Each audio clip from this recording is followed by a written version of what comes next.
I'm finna expose one of the greatest finesses in history that's gonna open y'all eyes on who our people really are. I'm trying to show y'all that history is actually repeating itself right before your very eyes. So don't let this shit go over y'all head.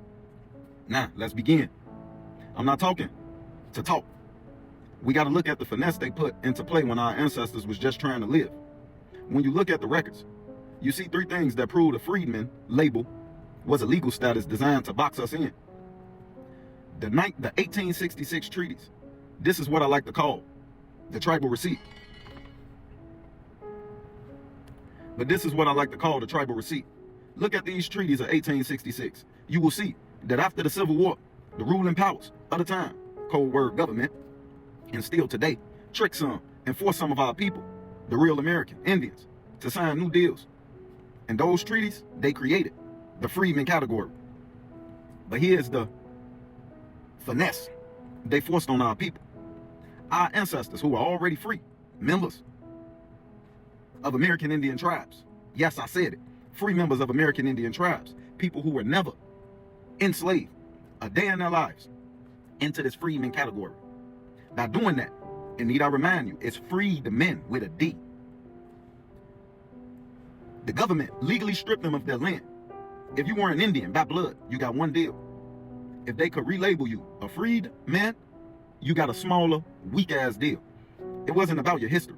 It was about reclassifying you to limit your inheritance, so you would never realize that you own this motherfucker. Now let's get into the distinction of free man and common law, which was what we are. That's one word, freeman. We have to look at the old legal dictionaries, like the Black's Law Dictionary, but historically, a freeman, which is a term, it meant you were a peer, which is a sovereign who owned the land outright. You wasn't no motherfucking subject. You was a boss. The government swapped that out for the freedman term. This comes from old Roman law, where freedman is and was someone who was out of the field, but still technically owned and owed a duty to a master or a state.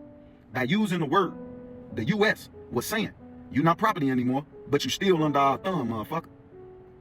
It moved us from being private property, which is sovereign, to being wards of the state. Now let's look into the Free People of Color census data, which I've been urging y'all to look at.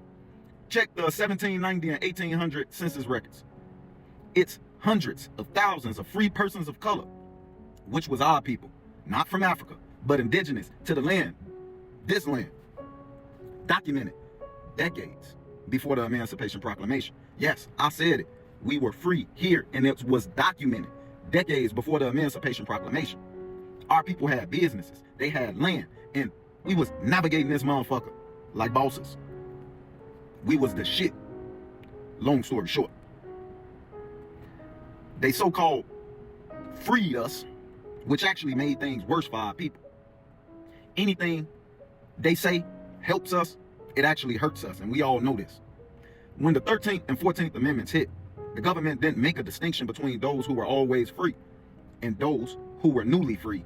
And this was their plan the whole time, to just merge the two, because we would never know if we don't look at the paperwork. Why you think they say you want to hide something from a you know what? Put it in a book. They lump everyone into one legal bucket, and you got to ask yourself why. And this is my favorite part, because you know I'm going to tell you, motherfucker.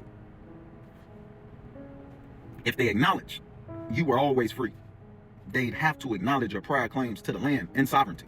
It's a lot easier to manage a group of people if you convince them they from somewhere else, or freedom was a gift given to them in 1865. The bottom line, when we say freed man, doesn't necessarily mean slave. Freeman, we're talking about. The slave was property when you are called freed man. But a freeman is sovereign, which is someone with inherent rights that nobody gave them. This is us. Freedman is a ward, which is someone with limited rights granted by the government. I'm just asking you, prove me wrong. Prove me wrong. Just think about it. If we come before everybody on earth, how the fuck are we at the bottom of anything when we are the beginning? let alone a slave. The goal of the rebrand was to keep us in that middle lane, the freedman lane, where we're always looking to the state to tell us what we're allowed to do. They didn't just free us. They captured our status in a new way. They just rebranded slavery. I keep telling y'all. We aren't just formally anything. We are the original freemen who got caught in a paperwork shuffle. Paper genocide people, period. They finessed us, gang. Now what the fuck y'all gonna do about it? Like, share, and subscribe, because we going hard all year long. I told y'all last. This shit finna get real.